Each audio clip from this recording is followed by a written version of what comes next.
Ladies and gentlemen, the show starts in 3, 2, 1, go.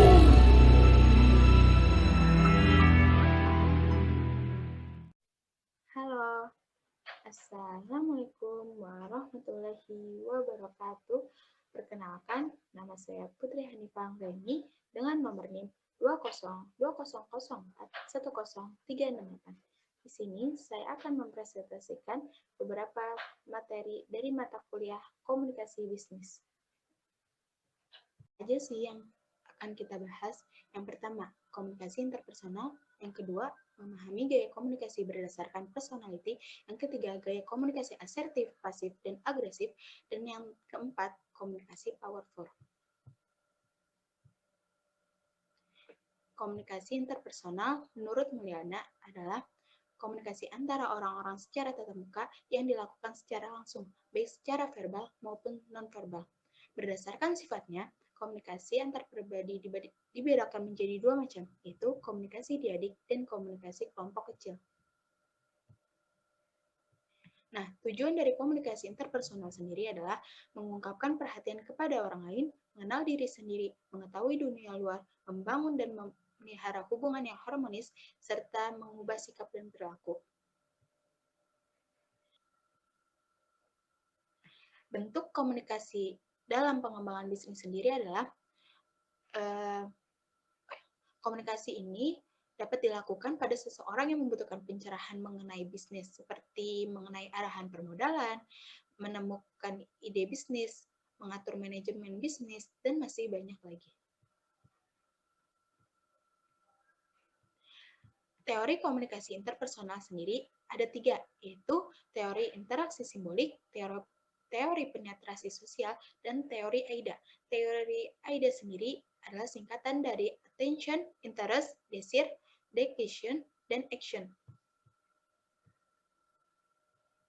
Teori interaksi simbolik.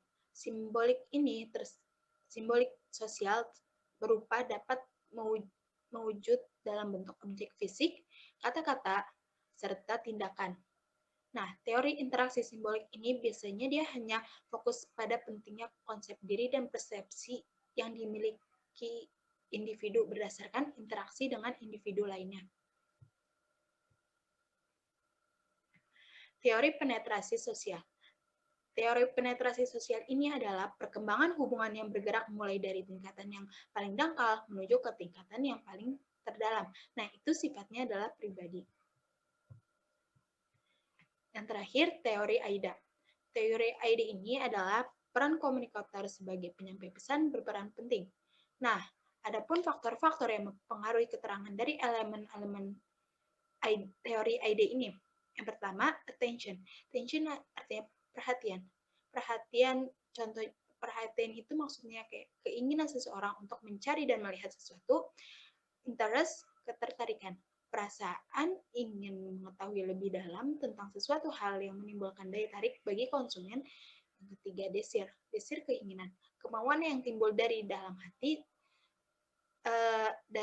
tentang sesuatu yang menarik perhatian. Yang keempat, keputusan decision. Itu kepercayaan untuk melakukan sesuatu hal. Dan yang kelima, tindakan atau action. Suatu kegiatan untuk merealisasikan keyakinan dan ketertarikan terhadap sesuatu. Nah, yang kedua,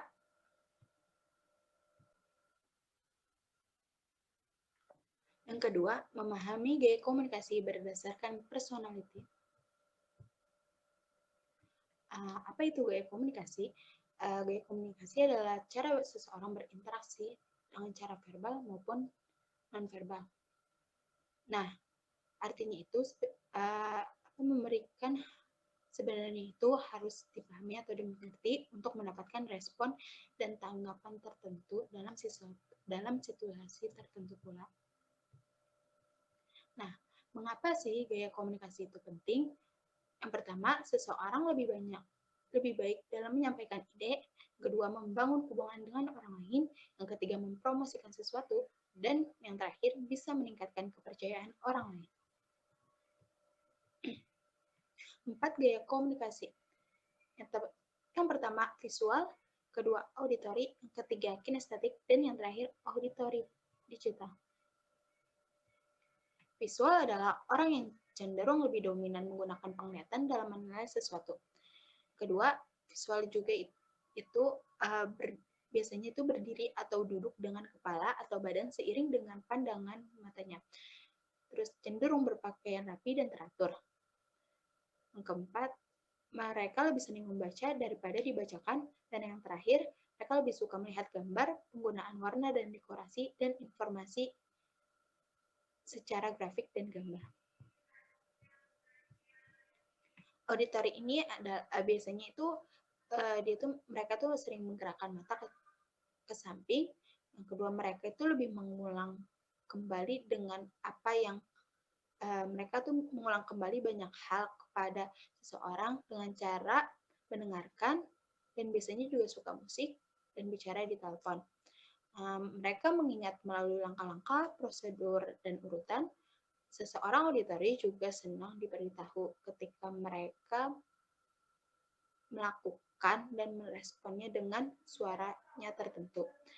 Kemudian orang auditory itu ketika berbicara enak didengar karena menggunakan intonasi yang variatif juga. Kinestetik. Orang tipe kinestetik ini biasanya menarik nafas dengan dalam, mereka sering bergerak dan berbicara sangat pelan. Mereka biasanya memasukkan perasaan dan emosi mereka untuk mendapatkan apa yang mereka lakukan. Mereka juga berorientasi fisik, aktif bergerak, kadang tidak bisa diam. Mereka juga banyak bergerak dan mengingat dengan melakukan atau melewati sesuatu. Orang ciri auditory digital sendiri adalah mereka tuh lebih banyak menghabiskan waktunya itu dengan berbicara. Terus mereka tuh selalu berpikir rasional dimanapun, kapanpun, dan kapanpun. Bahasa tubuhnya itu cenderung sedikit gerak atau tetap. Mereka itu sering menggerakkan bibirnya saat bicara pada diri sendiri. Bagaimana cara mengenal diri? Nah, MBTI itu adalah dasar peta psikologis yang bersandar pada 4 dimensi utama. 4 dimensinya itu yang saling berlawanan. Contohnya kayak extrovert, lawannya introvert, sensing, lawannya intuiting, thinking, lawannya feeling, dan judging, lawannya perceiving. MPVI adalah sebuah alat untuk mengetahui bagaimana pola pikir orang. MPVI sendiri dikembangkan dari MBTI.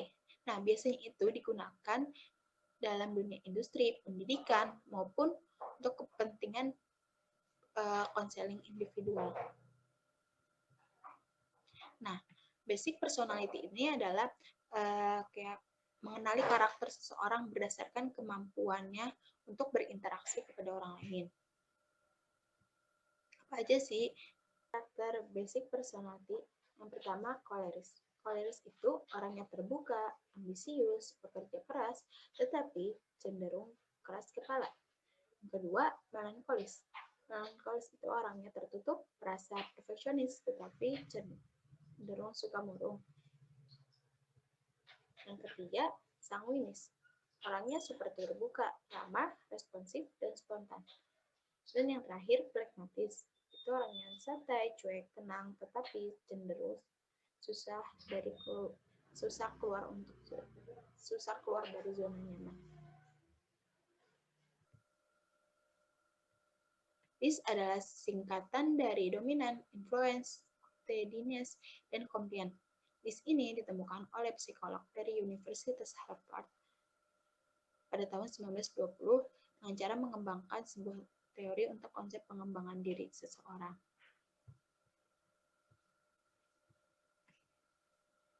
Dominance. Menurut karakteristik umumnya itu, mereka tuh cenderung lebih mengutarakan hal-halnya itu secara langsung, dan mereka juga mempunyai kekuatan ego yang cukup tinggi. Nilai untuk timnya itu biasanya mengambil sebuah kesimpulan dari semua hal, Kelemahannya itu adalah tidak menyukai sebuah rutinitas dan bisa dibilang terlalu menyusahkan diri dengan melakukan berbagai hal sekaligus. Keempat, ketakutan terbesar dari mereka itu adalah mereka akan sangat takut jika dimanfaatkan karena mereka memiliki karakter termotivasi dengan tantangan baru. Influence. Menurut karakteristik umumnya, mereka tuh antusias, kepercayaan diri yang tinggi, banyak bicara, emosional, selalu optimis, impulsif, dan juga persuasif. Mereka juga gampang untuk mempengaruhi orang lain. Nilai untuk tim itu, mereka tuh handal dalam memecahkan masalah, selalu memberikan motivasi kepada orang lain, mempunyai humor positif dan juga baik. Kelemahannya itu adalah lebih mementingkan popularitas dibandingkan hasil kerja, tidak suka memperhatikan secara detail, ekspresif, dan hanya ingin mendengarkan sebuah hal yang membuat mereka merasa bahagia dan nyaman.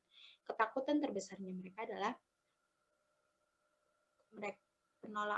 penolakan. Steadiness adalah menurut karakteristik umumnya, mereka itu pendengar yang baik, menenangkan, dan seseorang yang posesif, penyabar, mudah ditebak, ramah, dan selalu berusaha untuk memahami orang lain. Nilai untuk timnya itu adalah bisa diandalkan, pekerja tim yang setia, anggota tim yang unggul, mempunyai empati tinggi, serta handal dalam menambahkan permasalahan. Kelemahannya itu suka menolak akan perubahan. Nah, ketakutan terbesarnya itu adalah mereka takut akan kehilangan rasa aman dan nyaman. Komplain adalah menurut karakteristik umumnya itu mereka itu akurat dan analitis, sangat cermat serta teliti. Nah, nilai untuk tim itu adalah mengkritik, mengumpulkan data, dan menguji kebenaran dari beberapa informasi yang diperoleh. Kelemahannya itu terlalu terikat dengan metode dan prosedur, tidak mengungkapkan perasaan secara verbal, dan tidak suka berdebat. Ketakutan terbesarnya itu mereka takut dikritik oleh orang lain. Yang ketiga, memahami gaya komunikasi asertif, pasif, dan agresif. Nah, komunikasi asertif ini adalah sikap mampu berkomunikasi dengan jujur dan tegas, namun tetap menghargai dan menjaga perasaan orang lain. Nah, kunci utama dari komunikasi asertif ini adalah image.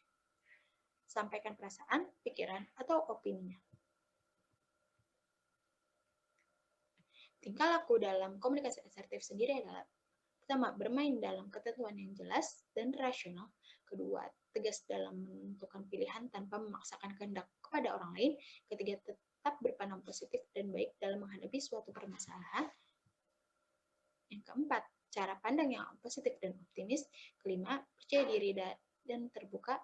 Keenam, mampu memberi dan menerima umpan balik terhadap hal-hal positif dan negatif.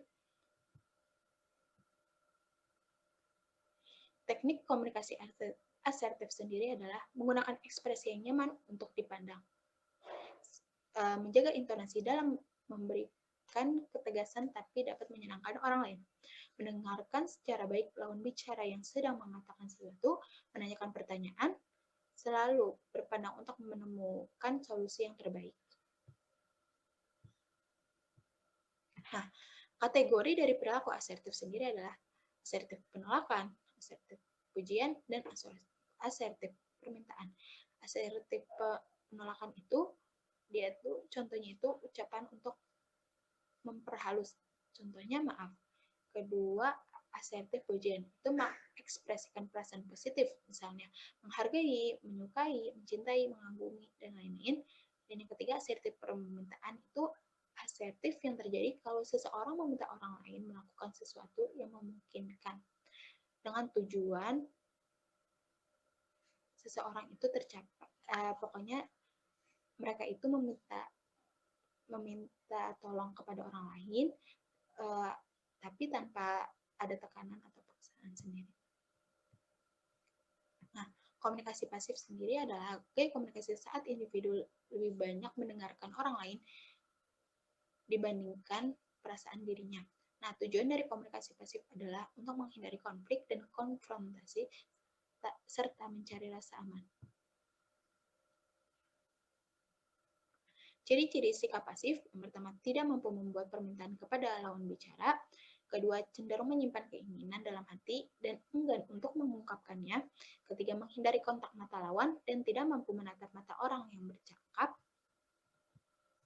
Yang keempat, bahasa tubuh yang gugup, muka kemarahan karena menahan malu dan pucat.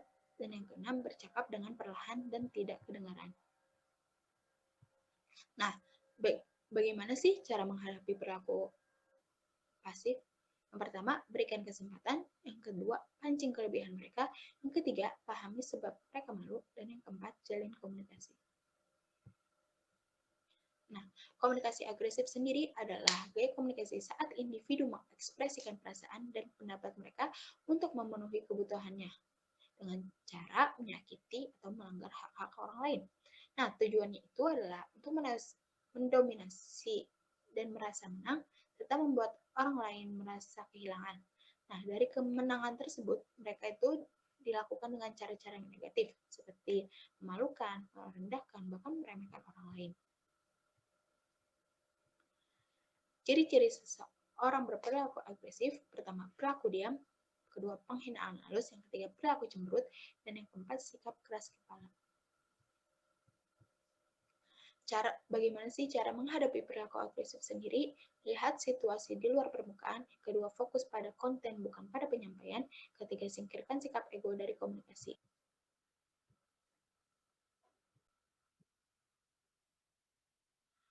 Penelitian menyatakan 70% kesalahan di dunia kerja atau bisnis adalah hasil dari komunikasi yang buruk. 3 gaya belajar audiens. Yang pertama, kognitif. Kognitif ini sendiri mengajak audiens itu berpikir. Afektif itu mengajak audiens tersentuh dalam kata-katanya tersebut. Dan psikomotorik adalah audiens perlu diajak untuk bergerak supaya audiens sendiri itu tidak terlalu bosan dengan apa yang kita sampaikan.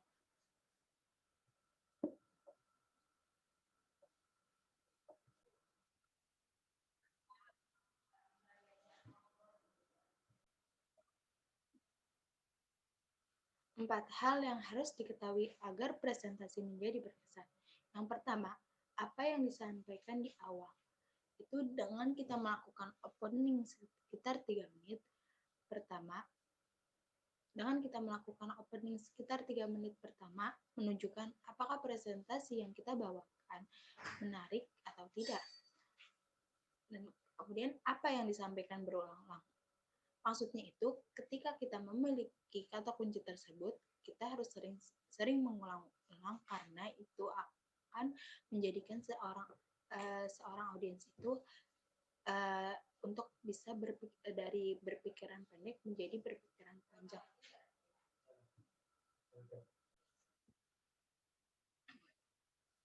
Kemudian, apa yang disampaikan secara unik.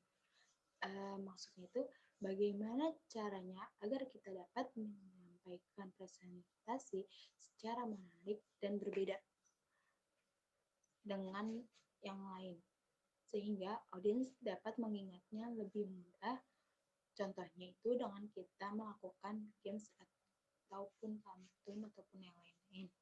Dan yang keempat adalah apa yang disampaikan di akhir, memberikan kesan tersendiri atau pesan tersendiri agar supaya audiens itu selalu mengingat pesan kita.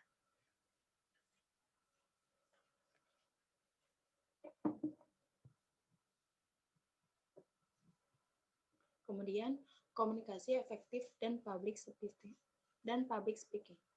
Teknik public speaking sendiri dengan cara yang pertama, teknik ice breaking. Pembukaan yang menarik itu dengan cara menggunakan ilustrasi yang menarik dan relevan dengan topik pembicaraannya. Kedua, gunakan joke. Joke itu gunakan gambar, iklan, pengalaman orang lain, dan hasil risetnya. Nah, komunikasi efektif dan teknik presentasi powerful. Dasar-dasar dari berbicara efektif itu adanya pembukaan, isi, dan penutup.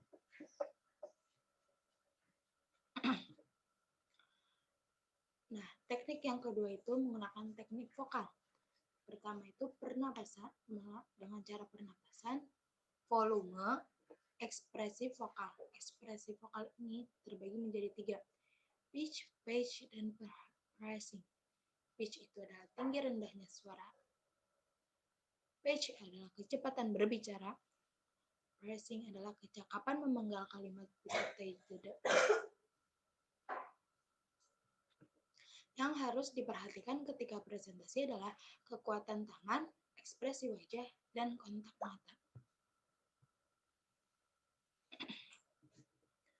6 manfaat komunikasi itu, pertama, saling pengertian, yang kedua, pengaruh pada sikap positif, yang ketiga, hubungan yang makin baik, yang keempat, kerjasama, yang kelima, tindakan yang diharapkan, dan yang terakhir, kenyamanan, kebahagiaan, dan kesuksesan.